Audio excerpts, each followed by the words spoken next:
Bem, Romanos 5, a partir do verso 12 até o verso 19. Bem, todos encontraram? Amém. Diz assim a palavra do Senhor. Portanto, assim como por um só homem entrou o pecado no mundo e pelo pecado a morte... Perdão. Tô confundindo o texto aqui. Verso 15, perdão. Perdão. Aqui tá marcado com a caneta aqui. Romanos 5, do verso 15 ao verso 19. Amém? Diz assim a palavra do Senhor. Todavia, não é assim o dom gratuito como a ofensa. Porque se pela ofensa de um só morreram muitos, muito mais a graça de Deus e o dom pela graça de um só homem, Jesus Cristo, foram abundantes sobre muitos. O dom, entretanto, não é como no caso em que somente um pecou, porque o julgamento derivou de uma só ofensa para a condenação. Mas a graça transcorre de muitas ofensas para a justificação. Se pela ofensa de um e por meio de um só reinou a morte, muito mais os que recebem a abundância da graça e o dom da justiça reinarão em vida por meio de um só, a saber, Jesus Cristo.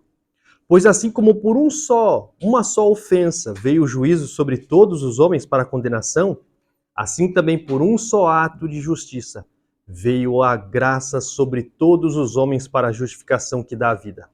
Porque como pela desobediência de um só homem muitos se tornaram pecadores, assim também por meio da obediência de um só muitos se tornarão justos. Amém? Oremos.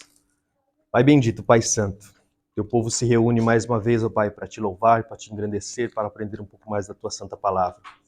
Te pedimos encarecidamente, Pai, do teu Espírito, da tua graça sobre nossas vidas, sobre o nosso coração, abrindo o nosso entendimento, ó Pai, para entender um pouco mais da tua santa palavra. Que o Senhor possa, ó Pai, moldar cada dia mais, ó Pai, o caráter do teu Filho em cada um de nós, ó Pai. Abençoa-nos nessa noite. Em nome de Jesus te peço e te agradeço. Amém. Amém, queridos.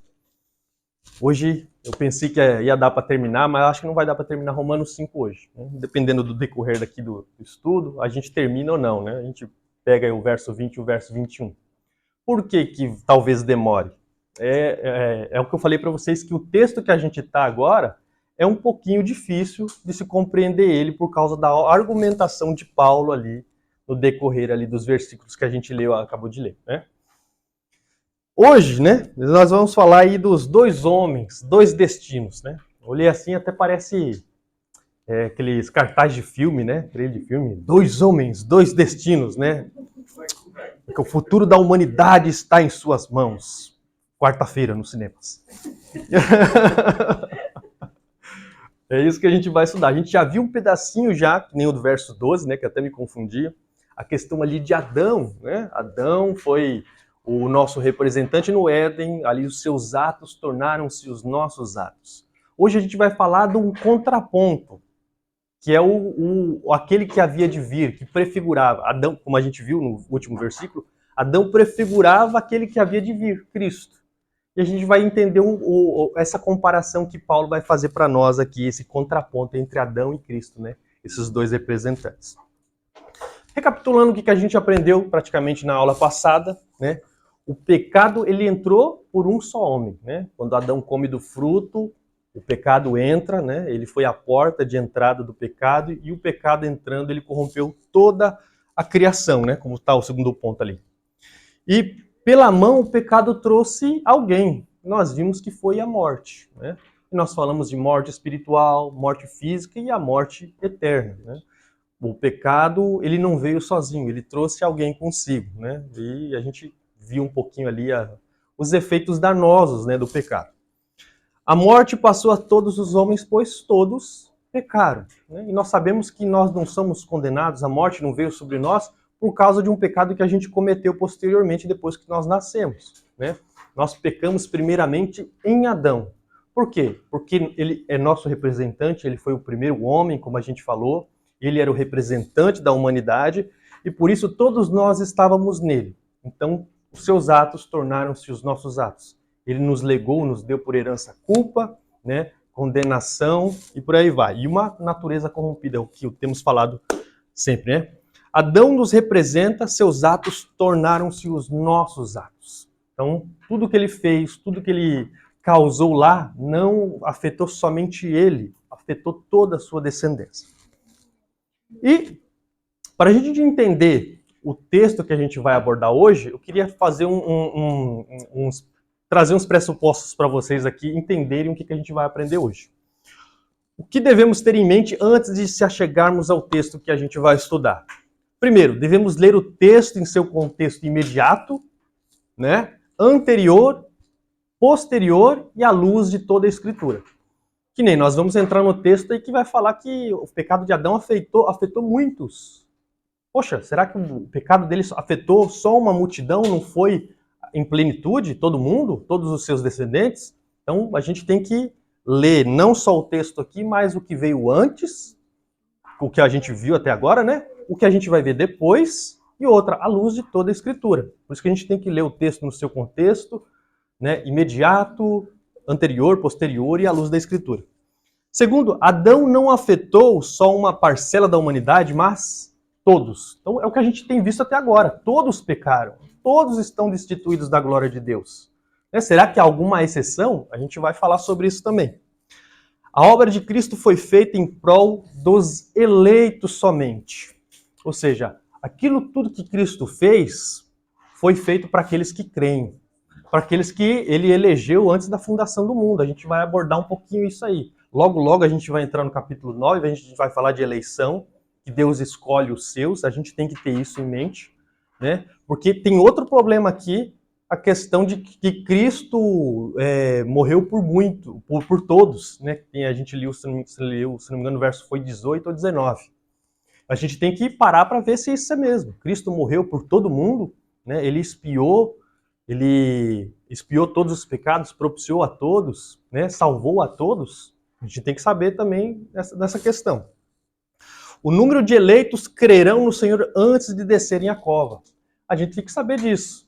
Que aqueles que Deus escolheu, elegeu antes da fundação do mundo, eles vão ouvir o Evangelho numa determinada hora e eles vão ser convencidos pelo Espírito Santo e eles vão abraçar a fé. Então a gente vai ver que Deus salvou na cruz somente os seus, somente as suas ovelhas, né? Sua obra expiatória substitutiva não foi feita por todas as pessoas, mas somente para aqueles que crerão. E a gente vai lidar hoje também, que eu vou falar um pouquinho para vocês, sobre a heresia do universalismo. Que a questão é que Cristo morreu por todos, então todos estão salvos.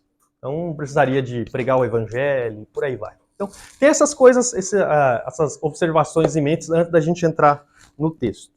Certo? A verdade central de hoje. Cristo, o segundo Adão, através de sua obra, subjugou todas as consequências da obra de Adão. Portanto, se estivermos em Cristo, os atos de Adão não serão mais os nossos, mas sim os de Cristo. Em Cristo estão contidos a dádiva da graça, a justiça e o reino de vida eterna. Então, por estarmos em Cristo, né, os efeitos dos atos de Adão não vai ser mais os nossos efeitos. Né? Isso vai ser alterado. Por isso que a gente vai falar que Cristo veio resolver o problema do primeiro Adão. Deus Pai enviou o seu Filho para resolver o problema da humanidade, que Adão causou. E nós vimos até agora que Adão causou morte, corrupção da nossa natureza, né? E Cristo veio restaurar essas questões, né? Veio fazer com que o homem se torne novamente, vamos dizer assim, perfeito na adoração, né? na sua vida. A gente sabe que isso plenamente só vai ser quando Cristo voltar. Mas ele veio restaurar-nos para nós adorarmos ao Pai novamente. Né? A gente vai ver essa questão que ele nos representou e os seus atos tornaram-se os nossos. Eu, lembrando assim, pensando em um exemplo para vocês, para a gente entrar no texto de hoje, eu lembrei que no mundo antigo, quando dois exércitos iam se enfrentar, né, às vezes para poupar a multidão de soldados, o que acontecia? Os reis lá falavam assim, pega teu melhor soldado, que eu vou pegar o meu. Coloca os dois para brigar, para lutar. Quem vencer, traz a vitória para sua nação. Se você já assistiu o filme Troia, né? Até coloquei aqui, né? O Brad Pitt e tal. No filme ali tem uma cena que representa essa questão, né? De dois exércitos ali prontos para se matarem e tal, tudo. Aí não, escolhe o fulano, ó, o seu melhor soldado com o meu. Quem ganhar, traz a vitória para o seu país. Cristo, ele foi o nosso representante, o nosso herói, que nos representou nessa luta e trouxe glória, trouxe vitória aos seus, à sua nação, aos seus representantes, como nessas guerras antigas. Então, é isso que nós vamos ver hoje. O que Cristo fez. A contraposição que ele fez aos atos de Adão. O que ele nos legou, o que ele nos deu por herança. O que é o que nós temos tanto falado. No verso anterior, Paulo havia dito que Adão prefigurava aquele que havia de vir, Cristo. Ao dar continuidade ao texto, ele vai explicar em que sentido ele queria falar sobre essa questão. Então, a continuação do texto aí que a gente vai ler vai mostrar para nós. Verso 15, acompanha aí. Eu trouxe na NVI porque eu achei melhor a questão que ele chama de dádiva. Na minha versão aqui na Almeida Revista Atualizada tá dom. Eu preferi essa palavra, dádiva. Diz assim no verso 15: entretanto, não há comparação entre a dádiva, ou seja, de Cristo, e a transgressão de quem? De Adão. Fala que não há comparação nessas duas coisas. Nosso pai, Adão, né, nosso representante, nos deu um presente que ele é irrevogável. Por que ele é irrevogável? Porque todos nós estávamos nele. Não tem como a gente rejeitar aquilo que Adão fez, né, porque nós estávamos nele. Adão, nosso pai, era o nosso representante, nos deu um presente irrevogável. Nele continha culpa diante de Deus, corrupção, morte. E é isso que Adão angariou para nós através de seu ato. É isso que ele nos deu. E foi irrecusável isso. Morte, condenação, natureza corrompida. Não tem como um de nós falar, não, eu não quero isso aí não, Adão. Eu não quero o que você fez por mim, não. Você não me representa. Eu não sei se vocês lembram do Brasil, uma época atrás, estava, não, você não me representa. Você, fulano de tal quem me representa. E por aí vai. Não tem como nós não fazermos isso, né? Ele é o nosso representante, ele é o nosso cabeça. Todavia, Cristo, o segundo representante, nos deu uma dádiva incomensurável, que não tem medida, que não tem comparação com aquilo que Adão fez. É supremo, é muito maior esse nosso segundo representante. É algo que não pode ser o quê? Comparado. A dádiva de Cristo e a dádiva, entre aspas, né, de Adão. Diz aí no verso 15: entretanto, não há comparação entre a dádiva e a transgressão. De fato, olha só essa palavrinha. De fato, muitos morreram por causa da transgressão de um só homem. Mas a graça de Deus, isto é, a dádiva pela graça de um só, Jesus Cristo, transbordou ainda mais para muitos. Olha só essa palavrinha aí de novo, aí, tá? Eu coloquei ali em amarelo, vermelho ali, ó. De fato, muitos morreram. Aí a gente tem que parar para pensar, né? De fato, muitos morreram por causa da transgressão de um só homem. Então aqui a gente encontra o nosso primeiro problema aí que a gente tem que resolver. Que é o que eu falei para vocês. O pecado de Adão afetou só uma parcela da humanidade? Só foi alguns? Foi uma multidão de homens? Uma multidão de seus descendentes que ele danificou, vamos dizer assim? E aí? É o que nós temos visto até agora, não é? Todos pecaram. Todos estão destituídos. Não há nenhum que não peque, né? Na aula anterior, observamos que o pecado de Adão não só afetou a si mesmo, mas também aos seus descendentes. Aí, essa era a questão. Poxa, o pecado dele só afetou a si mesmo? Né? Como diz lá, né, o John Locke, o ser humano é uma folha em branco. Né? Aí, John Jacques Rousseau, né, o homem nasce bom, é a sociedade que o corrompe. Ou, como disse Pelágio, né? Não, o pecado de Adão só afetou a ele mesmo. Os demais são tudo um Adãozinho no Éden, eles escolhem pecar por convívio, por sua própria vontade. Né? Nós sabemos que não. O que a Escritura diz? Ela diz constantemente que todos pecaram, que todos transgrediram, que todos se desviaram. Até coloquei vários versículos aqui, ó, Romanos 3, 23, todos pecaram e estão destituídos da glória de Deus. 1 Reis 8,46 e 2 Crônicas 6,36 diz: não há ninguém que não peque. Né? Eclesiastes 7,20 diz: não há homem justo sobre a terra que faça o bem e que não peque. Olha só. Isaías 53,6 diz: todos nós como ovelhas nos desviamos, cada um se desviou por seu próprio caminho. E Salmo 143,2: mas não leves o teu servo a julgamento, pois ninguém é justo diante de ti. Davi fala. Ô Deus, não leva ninguém diante de ti porque ninguém é justo. Ninguém é puro a seus olhos. Né? Se o Senhor me julgar, o Senhor vai me condenar, porque não há um justo perante o Senhor. Então a Escritura é abundante em falar que todos estão em pecado. Não há ninguém que não peque, ninguém que está salvo, ninguém foi salvo dos atos de Adão. Ele danificou, prejudicou a todos os seus descendentes. Então, lendo o contexto anterior e o posterior, se a gente viu até agora, Romanos e tal, né? Sabemos que todos pecaram, todos caíram em Adão. Portanto, os muitos aqui refere-se à totalidade da humanidade. Talvez Paulo tinha em mente assim, é uma grande multidão aí, desde aqueles que nasceram em Adão, é uma grande multidão. Talvez ele tenha pensado nessa questão, né? E a questão aí, muitos morreram, né? O que ele quis dizer com essa questão? Refere-se ao que a gente estudou nos versículos anteriores. A questão da morte, o pecado, quando ele entrou no mundo, ele trouxe algo consigo. E a gente falou de morte espiritual.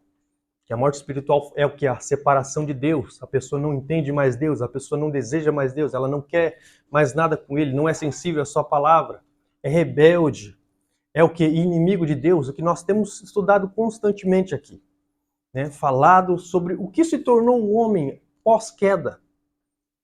Ele ficou desfigurado, aquele homem que foi inflado com os atributos de Deus, que foi um homem perfeito, maravilhoso, ele se deteriorou em seu ser, em seus atributos, foi danificado em seu ser, seu arbítrio foi corrompido, seu coração se inclinou ao mal, né? Tanto que nós vemos eu estava lendo o Gênesis, né? A gente vê lá, já chega em Gênesis 6, Deus tem que mandar um dilúvio para destruir a humanidade, porque todo o pensamento, o intento do seu coração era mal continuamente. E a terra se tornou perversa. Ante Deus, só queria seus próprios assuntos. E Deus só encontrou dentre eles uma família que era justa, né? Noé. E ainda ele falou, eu não tornarei a trazer o dilúvio sobre a terra, porque o intento do homem é mau. O pecado está desde a meninice, desde a criancinha. Aí você fala, nossa, né? Aí você fica aterrorizado. Essas foram as consequências. Sim. Sim, sim. Então, por que ele destruiu toda a humanidade? Porque o pecado tinha dominado a todos. Podia ter deixado nós por isso. É o que eu lembro lá, eu não lembro quem é que falou, acho que foi Anselmo, né, que ele falou, né? Adão, por que não nos guardaste aquele dom, aquele presente estado no Éden, né? Mas o Senhor, você nos jogou na morte, né? Nos desarraigou, né, dos benefícios eternos. Então, é isso que Adão fez conosco. Nos tirou da presença de Deus. Da onde a gente se nutria com o alimento eterno, com a própria presença de Deus. Interessante que Adão era o quê? Adão, ele andava com o Senhor no jardim, né? Falava com o próprio Senhor ali, aprendendo dele. Só que nós vimos que o interesse de Adão foi outro. Foi querer ser como Deus, né?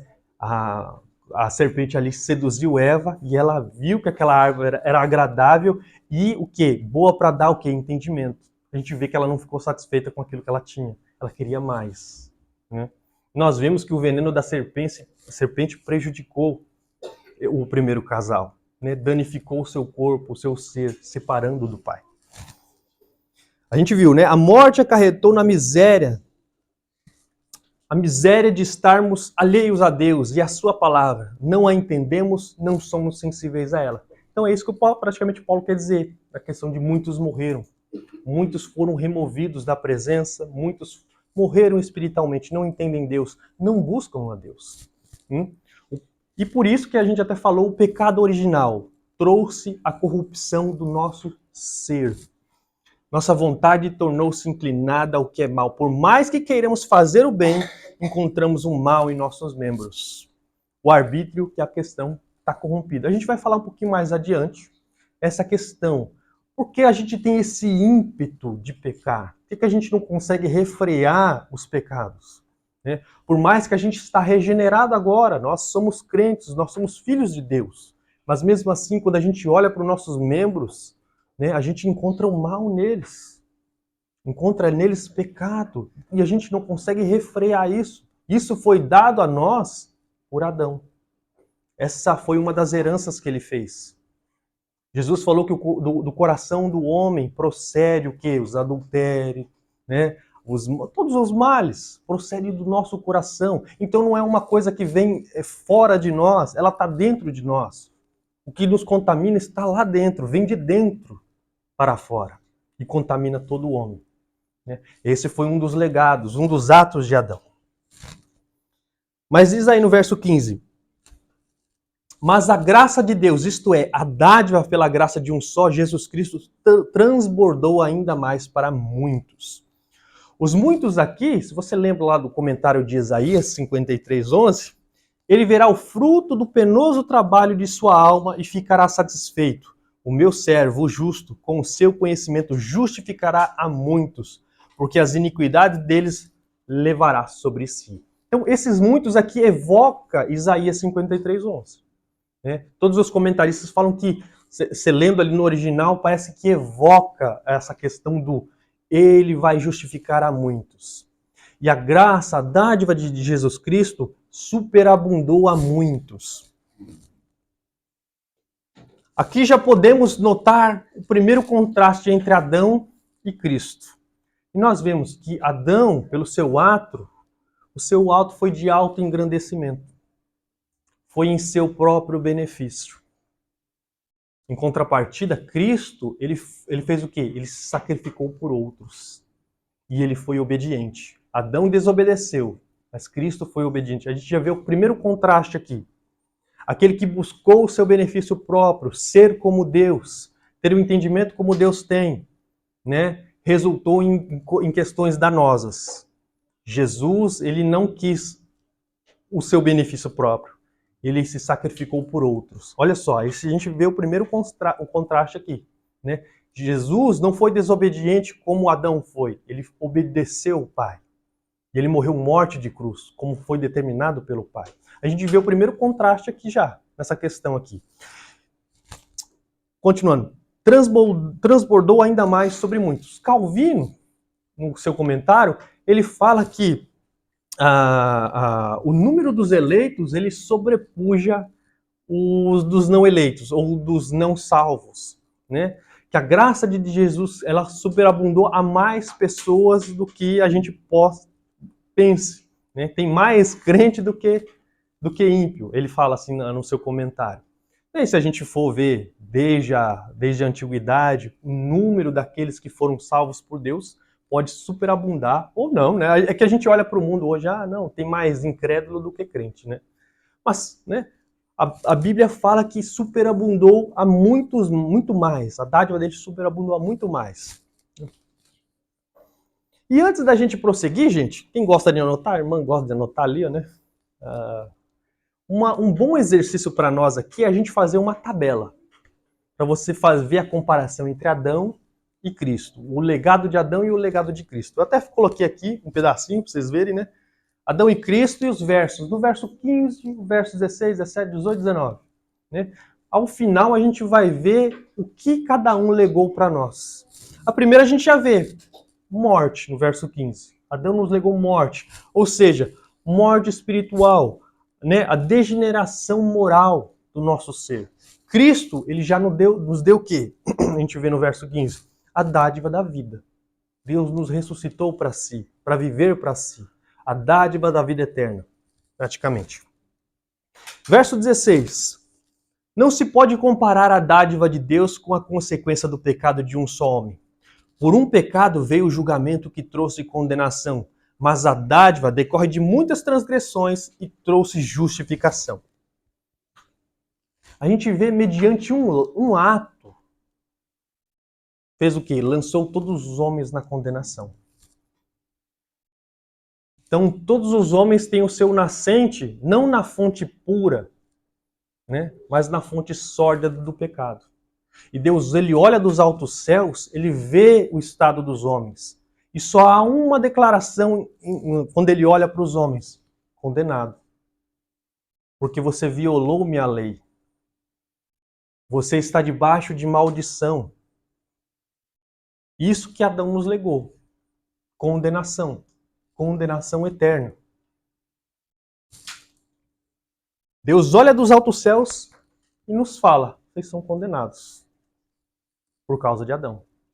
Então, olha o estado em que nós nos encontramos. Perdidos, condenados, porque nós transgredimos com ele. Por um pecado veio o julgamento que trouxe condenação, mas a dádiva decorreu de muitas transgressões e trouxe o quê? Justificação. A dádiva foi dada àqueles que estavam imersos aonde? Na transgressão. Adão, com um só ato, ele trouxe o quê? Condenação. Mas a graça de Deus superabundou, veio o quê? Naquelas pessoas que estavam imersas na transgressão. A gente vê aqui. E o que é transgressão, gente? A gente já falou um pouquinho aqui, né? É o que? É transgredir o quê? A lei de Deus, né? E essa é a questão. Por que, eu até tinha falado, por que a gente não consegue refrear esse nosso ímpeto em pecar? Que é o que a gente viu lá. O pecado original, o primeiro pecado, resultou nessa corrupção da nossa natureza. Nossa natureza passou a ser inclinada ao mal, né? Que eu coloquei. O pecado original nos deu um arbítrio corrompido, que faz com que não sejamos mais perfeitos, mesmo que a gente deseje. A gente vai chegar no capítulo 7. Paulo ali ele vai mostrar a visão de uma pessoa que entrou em contato com a lei, uma pessoa que ainda não é salva, e ela sabe que a lei é boa, sabe que a lei é santa, justa e boa, e ele ama a lei, só que ele vai tentar cumprir, ele olha para os seus membros, querer o bem está em mim, porém não efetuá-lo. Ele fala que eu sou escravo do pecado. Eu olho para os meus membros e eu vejo o mal neles. Não sabemos se Paulo está falando de si mesmo ou de uma pessoa que entrou em contato com a lei. Eu creio que é uma pessoa que pela primeira vez entrou em contato com a lei de Moisés e viu, e ele olha para os seus membros e vê a corrupção que há neles. Então Adão nos legou isso. É por isso que não tem como a gente falar, gente, que a gente tem o pleno livre-arbítrio hoje. Você pode ligar o botãozinho aí para parar de pecar. Né? Eu sempre quando pego na pessoa assim, não, você tem livre-arbítrio? A pessoa, tem. Tal. Então você pode parar de pecar, não pode? A pessoa olha assim, falei, então você é muito cara de pau, né? Você pode pecar e não quer ligar o botãozinho para isso? Porque nós vimos, aí eu falo para ela, tá vendo que o seu arbítrio ele tá corrompido em um ponto aí? Por mais que você saiba o que é o bem e tente fazer cumprir, invariavelmente você vai lá e quebra. Por negligência, ou mesmo o próprio mandamento, mesmo probatório e tal. Da onde vem isso? Da onde vem esse ímpeto? Veio lá do Éden. Veio da transgressão de Adão. Ele nos deu isso. Por isso que a gente fica imerso na transgressão, imerso na corrupção. Por isso que nós somos mal. Por isso que a gente olha aí para o mundo, a gente vê a maldade que é o homem. A gente até estava falando com a minha esposa hoje, né? Ela falou, o mal do Brasil é os políticos. Eu falei, não é só eles, não. É o próprio povo. O próprio povo está imerso, quer o seu benefício próprio e age com isso, né, corrompe, danifica a sociedade, porque ele só visa o seu benefício próprio e não olha para os outros.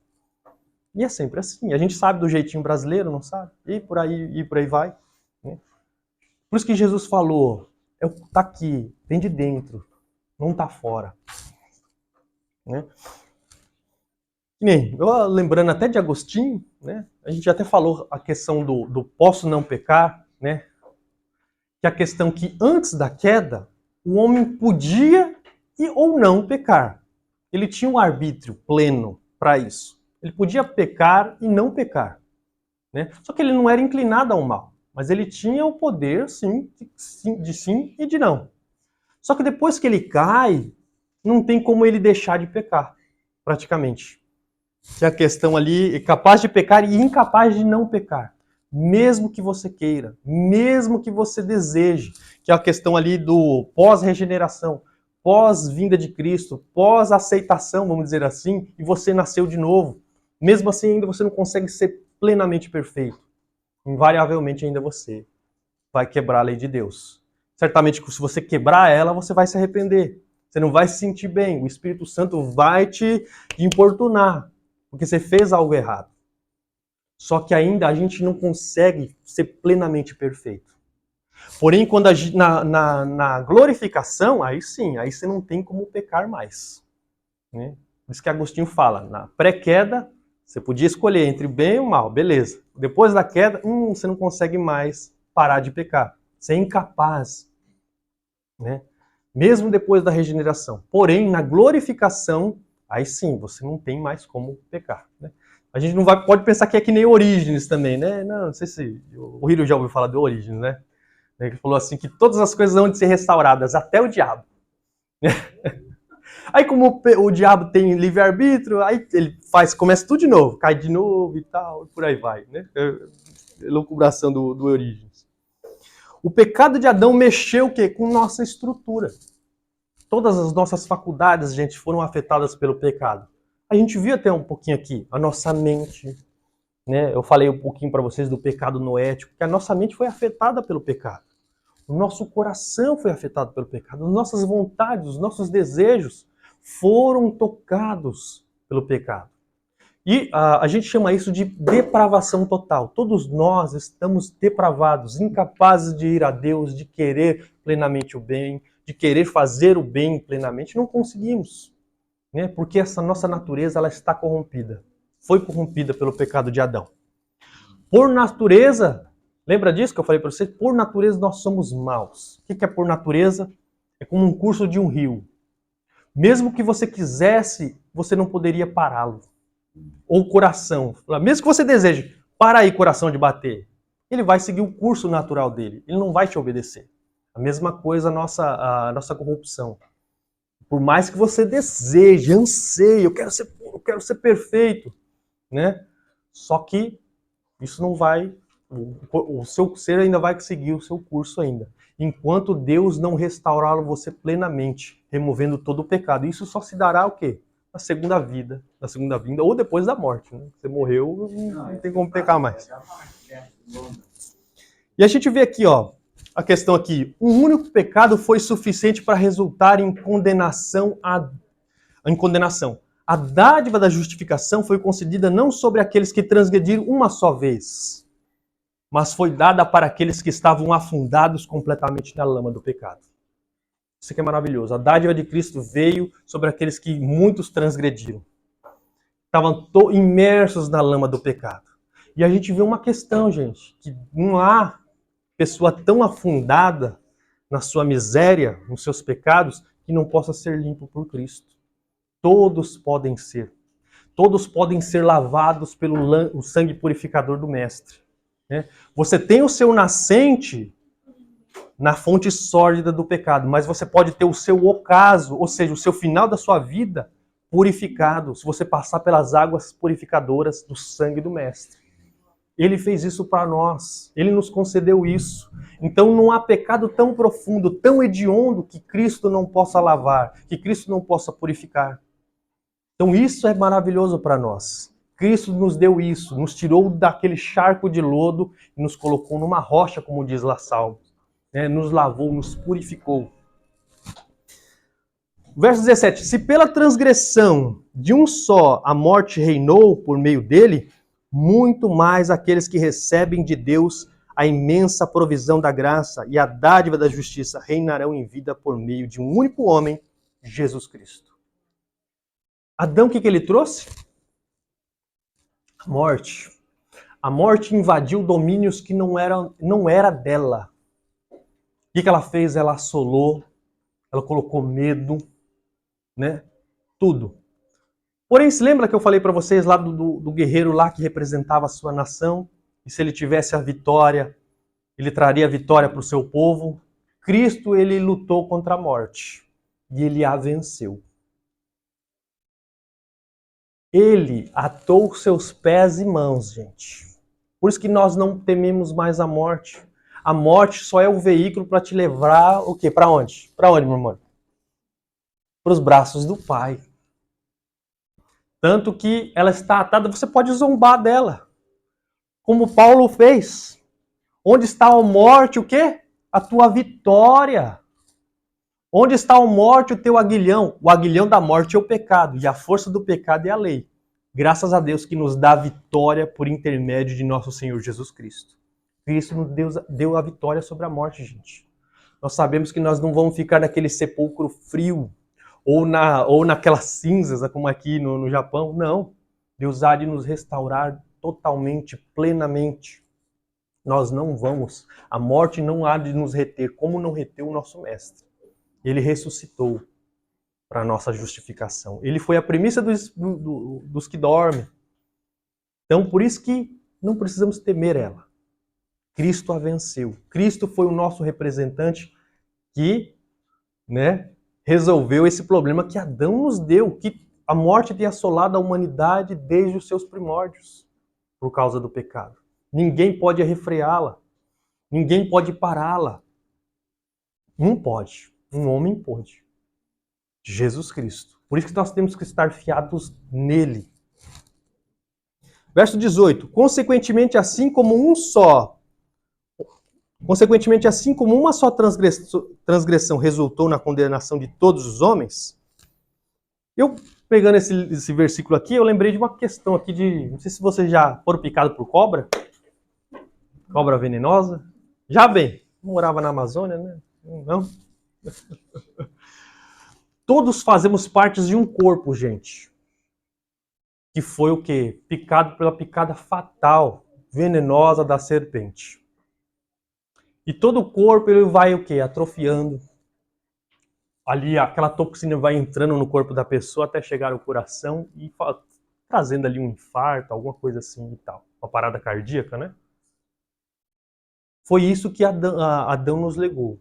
A picada fatal da serpente afetou todo o corpo. Todo o corpo foi afetado com essa toxina maligna que há de nos levar a óbito. Só que em tempo oportuno a gente pode ter o quê? O antídoto. Isso, o antídoto. Né? Toda aquela toxina passou pelo nosso corpo, atrofiou e danificou nossos membros. E é questão de tempo até sermos levados ao óbito. Mas em Cristo a gente tem o antídoto, a cura. Porque todo o corpo foi danificado, todo o corpo irá morrer por causa daquilo. Lembra que eu falei para vocês, sempre em tempo oportuno, nós temos como o quê? Nós temos a cura à nossa disposição. Basta crer, basta confiar naquele que foi enviado para nos resgatar, para nos redimir, para nos salvar. O nosso Mestre. Consequentemente, assim como uma só transgressão resultou na condenação de todos os homens, assim também um só ato de justiça resultou na justificação que traz vida a todos os homens. Aí nós temos outro probleminha aqui agora novamente. Né? Assim também um só ato de justiça. Quem fez esse ato de justiça? Jesus. Resultou na justificação que traz vida a todos. Poxa, então Jesus salvou todo mundo. Né? Aqui encontramos mais um problema para que a gente resolva aí. Né? Devemos buscar amparo no restante das Escrituras. Vamos lá. Cristo morreu por todos. A gente tem que parar. Oh, isso. Está sobre eles, as suas ovelhas. Aqueles que creem. Né? Porque a gente tem que parar para pensar, gente, o que Cristo fez na cruz. A gente tem estudado em Romanos, a gente tem visto a obra de Jesus. Não temos? Eu até coloquei aqui, a obra de Cristo que aprendemos até agora. Todo o pecado foi imputado em quem? Em Jesus. Quando você creu, foi imputado nele. Todo o seu pecado, presente, passado e futuro, foi colocado em Jesus. Jesus teve o quê? Uma morte vicária. Ou seja, uma substituição penal. Ele te substituiu, ele levou a culpa, ou seja, o juízo no seu lugar. A ira de Deus, que era para cair em você, caiu sobre ele. Então a gente fala de morte vicária, morte substitutiva. Ele nos substituiu na cruz. É o que a gente viu até agora. Seu sacrifício traz o quê? Expiação de pecado. O nosso pecado é o quê? Ele é cancelado, ele é pago naquela cruz. Então nós temos outra coisa aí. Jesus expiou os pecados na cruz. Outra, o sacrifício propiciou o indivíduo perante Deus. Você lembra disso? Deus está virado por causa do pecado e a sua justiça precisa ser satisfeita. Alguém precisa morrer, alguém precisa levar a culpa. Alguém precisa ser punido. Cristo foi a propiciação pelos nossos pecados. Deus não está mais irado. Por quê? Porque Cristo foi a propiciação. Foi o sacrifício entregue a Deus que apaziguou a Deus. Então, olha só outra coisa que Cristo fez na cruz. Né? Pois o pecado foi punido e a justiça satisfeita. E outra, Deus, ele, lá dos altos céus, ele bate um martelo para nós, porque ele vê a obra de Cristo por nós. E ele declara, vocês são justos, não pelos seus feitos, mas pelos feitos de Jesus. Né? A justiça de Jesus foi colocada sobre vocês. A gente aprendeu isso até agora. Então você vê que a obra de Jesus Cristo na cruz foi em prol de pessoas. Só que, se ele morreu por todos, nós temos um problema ruim. Então Hitler está no céu. Hitler está no... os piores seres humanos estão aí então. Se ele morreu por todos, porque Cristo ele pagou, não tem mais... A pessoa vai chegar diante de Deus, não, meu filho pagou tudo lá na cruz. Porque ele fez uma obra expiatória, ele cancelou o pecado, ele pagou pecados, ele propiciou, ele expiou, ele justificou pessoas. Se isso é verdade, ele foi feito para todos os homens, todos serão salvos. Será que é assim mesmo? Por isso que a gente tem que ver a seriedade do que Cristo fez na cruz. É a questão que a gente fala na teologia de expiação limitada. Cristo morreu pelas suas ovelhas, não por todos os homens. Se ele morreu por todos os homens, todos estão salvos, até o diabo. Como diz Orígenes. Mas o que Jesus fala? Lá em João 10, 11. Eu sou o bom pastor. O bom pastor dá a vida pelas ovelhas. Eu sou o bom pastor. Conheço as minhas ovelhas e elas me conhecem, assim como o Pai me conhece e eu conheço o Pai. E dou a minha vida pelas ovelhas. Ainda tem outras ovelhas, não deste aprisco. Preciso trazer também estas. Elas ouvirão a minha voz e então haverá um só rebanho e um só pastor. Depois que Cristo disse isso, ele disse para aquelas pessoas que estavam contrapondo ele ali, né?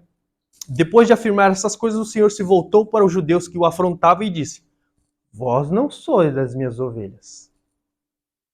Chegou lá para os fariseus, não, vocês não são da minha ovelha, não. Então, bem, né?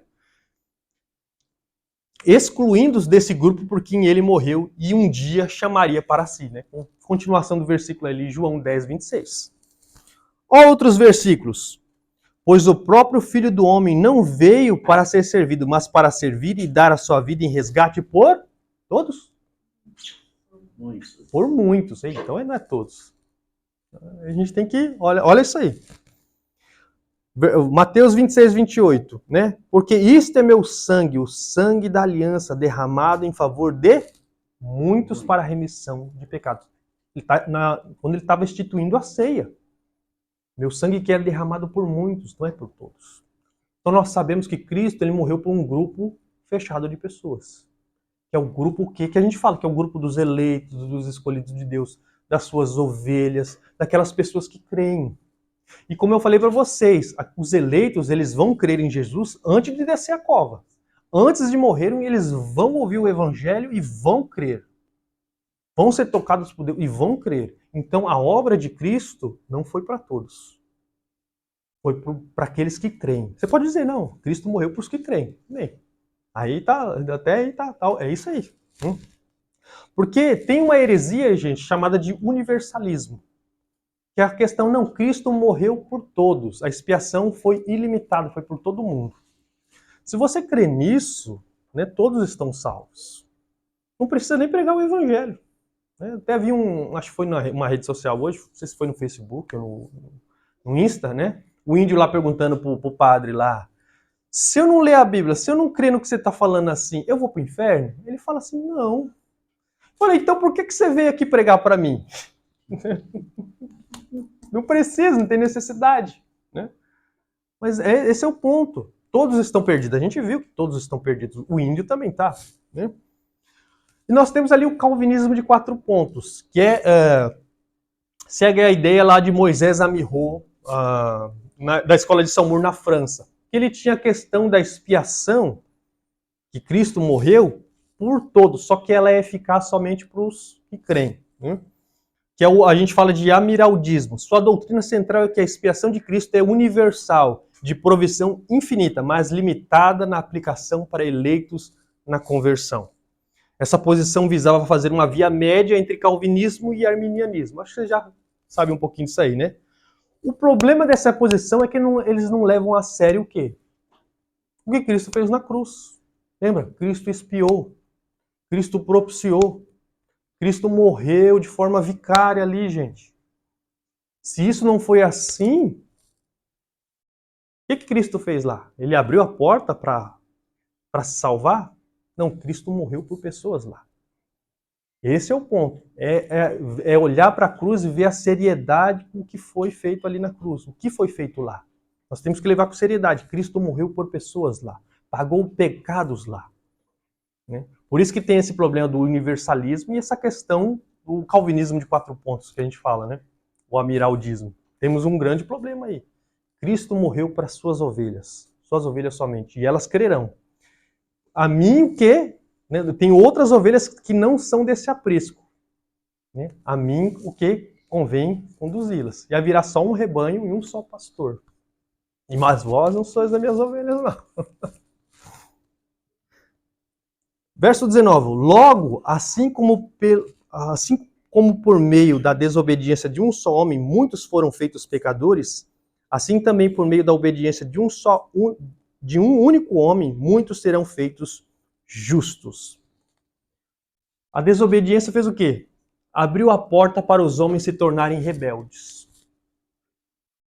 E seguiram de bom grado o estado proposto. O que Adão concedeu, as pessoas seguiram de bom gosto, de coração. É isso que essas pessoas desejaram que permanecer nas trevas, contrário ao que foi determinado pela luz, ou seja, por Deus. Adão fez isso, tornou os homens pecadores, rebeldes, transgressores. Em contrapartida, mediante ao que? A obediência do quê? Do mestre, daquele que é perfeito, fomos alcançados pela sua misericórdia e cobertos com o seu manto de justiça, fazendo com que se tornássemos o quê? Justos. É o que a gente viu lá em Isaías 61:10. Tenho grande alegria no Senhor, a minha alma se alegra no meu Deus, porque me cobriu de vestes de salvação e me envolveu com um manto de justiça. Foi o que Cristo fez por nós. Por um só ato de desobediência, trouxe condenação, trouxe o quê? Rebelião, morte a todos os homens. Mas pela obediência de Cristo, a dádiva da vida, a vida eterna, né? A justificação, o manto de justiça. Então, naquele dia, diante do trono de Deus, haverá 2 grupos, à frente seus representantes. A gente não sabe se Adão foi salvo, eu creio que foi, mas imagine que Adão está na frente do outro grupo. À frente de um grupo está Cristo. Ele representa os seus. Do outro lado, há Adão e seus representantes. Só há 2 grupos, 2 representantes. Os atos deles fazem com que as outras pessoas sigam os seus passos. Quando nascemos, nós seguimos os passos de Adão. Nós caminhamos nos passos de Adão. Nós vivemos como Adão viveu. Nós somos bons filhos de Adão quando pecamos. Nós damos provas que somos filhos dele quando pecamos. Estar em Adão resulta em várias coisas. A gente vai ver aqui. Até coloquei aqui, né? O antídoto. Cristo. Cristo na cruz tornou-se o antídoto para toda a humanidade. Aquele veneno mortal, fatal da serpente contaminou a todos, mas ele com seu sangue cura. Ele com seu sangue é o antídoto para esse mal que assola toda a humanidade. E esse antídoto está onde? No Evangelho. Quando você crê, deposita fé em Jesus. Por isso que eu sempre falo para vocês, proclamem o Evangelho. Qualquer oportunidade que vocês tiverem, falem de Jesus. Né? Preencham a vida dessas pessoas com a vida eterna. Tragam elas para o reino. Que nem, até coloquei aqui, né? A tabelinha, não sei se depois vocês quiserem, eu mando um slide para vocês. Aí, já marcou lá. Ó. Mas antes da gente terminar, eu queria falar um pouquinho das implicações de estar em Adão e de estar em Cristo. Temos implicações. O que implica estar em Adão ainda, gente? Significa o quê? Estar em Adão significa permanecer debaixo de condenação. Você olha para o mundo aí, essas pessoas estão debaixo de condenação, debaixo de juízo, debaixo de ira. Estar em Adão representa isso, significa isso, estar debaixo de condenação. É o que Adão nos legou, condenação. Estar em Adão significa caminhar para a morte eterna. É o que a gente falou lá da segunda morte. Morte espiritual, morte física, pior ainda, morte eterna, separado completamente da graça, da misericórdia de Deus. Deus não vai poupar aqueles que estão no inferno. Não poupará. Não vai se importar se a mão dele é pesada demais para que nós suportemos. Não. Ele não vai ligar para isso. Por isso que é terrível a morte eterna. Por isso que em tempo oportuno nós temos que se reatar com o Senhor. Estar em Adão significa andar em seus passos, na desobediência, procurando o seu autoengrandecimento e seu benefício próprio. Você olha para o mundo, é isso que eles fazem. Eles andam como o seu bom pai Adão, nos seus passos, na sua desobediência, né? No seu autoengrandecimento e no seu benefício próprio, seguindo o seu coração. Coração esse dado por Adão, um coração desobediente que se rebela contra o Criador. Estar em Adão significa que ainda estamos mortos espiritualmente. Não queremos Deus, não desejamos, não entendemos. O homem carnal não entende as coisas de Deus. Até mesmo os judeus, quando leem o Antigo Testamento, eles não conseguem ver Cristo lá, porque está posto um véu, como Paulo fala, está posto um véu, eles não entendem. Né? Enquanto Deus não toca, enquanto Deus não dá vida, os olhos não se abrirão. O coração não vai se tornar dócil a Deus. E pode haver em nosso meio, eu coloquei aqui, pessoas mortas ainda espiritualmente, que não nasceram de novo. E nós podemos analisar pelos frutos que damos. Que a gente fala, não, mas eu estou na igreja, eu faço tudo, eu canto, eu dou dízimo, eu faço um monte de coisa. Está morto. Eu até coloquei aqui um zumbi, já viu um zumbi? Já viu os filmes de zumbi? Um morto que está pseudo-vivo. Ele ainda está naquele estado de putrefação. Está morto, está ainda fedendo, né? Ansiando pelas coisas do mundo. Né? O ano se iniciou já faz quase um mês, gente. Como é que vocês estão na sua vida devocional? Já leu quantos livros da Bíblia? Quantos versículos? Quantas vezes Quantas vezes vocês oraram? Quantas vezes vocês levantaram pela manhã e agradeceram? Quantas vezes você se dedicou ao Senhor? Você diz que o ama. Lembra que a gente falou? O amor custa, gente. Nós amamos, dizemos que amamos o Senhor, que estamos vivos, que somos criados para Ele. Mas o nosso coração não está nele. Nós dizemos que somos salvos, mas nós damos frutos ainda para a morte. Frutos que desonram o Senhor. Não vivemos para o Senhor. Provas que estamos mortos. Porque aquele que reviveu dá fruto. Fruto de arrependimento, já falei para vocês. Santidade, mortificação da carne. Não quero viver para si mesmo, eu quero viver para Deus. Então eu vou lutar com o meu pecado. Eu não estou satisfeito. Se eu peco, eu não estou satisfeito. Eu não quero isso. Você luta contra ele. Você dá provas que você está vivo. Você não está vivendo para si, mas você quer viver para outro. Lembra? Nosso coração ele é fadado em dar resposta errada na questão de quem devemos amar. Quem devo amar? A mim mesmo? Não. A Deus. E se eu estou vivo para Ele, eu vivo para Ele. Todo o meu ser é devotado para Ele. Todo o meu ser é para Ele, não para mim. Então eu tenho que lutar com o meu eu. Eu tenho que tomar, como a gente leu ali na abertura, os dois caminhos. O caminho largo vai levar à perdição. O caminho largo, Adão nos deu esse caminho largo, que é o quê? Vai ter tudo que você é aprazível à tua carne, mas te levará à condenação. Temos um grande problema aí. E o que implica estar em Cristo, gente? Significa o quê? Ter se arrependido dos seus pecados. Você se arrependeu dos seus pecados? Você fica satisfeito? Certamente você não fica satisfeito quando você peca. Você chora. Como lá em Mateus, no Sermão do Monte, fala sobre o monte. As pessoas choram porque olham ao redor de si, veem o mal no mundo, vê o próprio pecado em si, e ele não se satisfaz com isso, porque ele não quer desonrar o seu Senhor. Então, ele é uma pessoa quebrantada diante de Deus, quebrantada em sua vida. É o que a gente fala, a gente é sensível à palavra de Deus.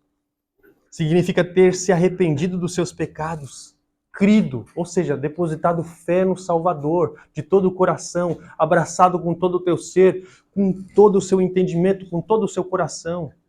Isso vai produzir o quê? Obras, gente. Que vai viver para outro, não para nós mesmos. Ou seja, a gente nasceu de novo.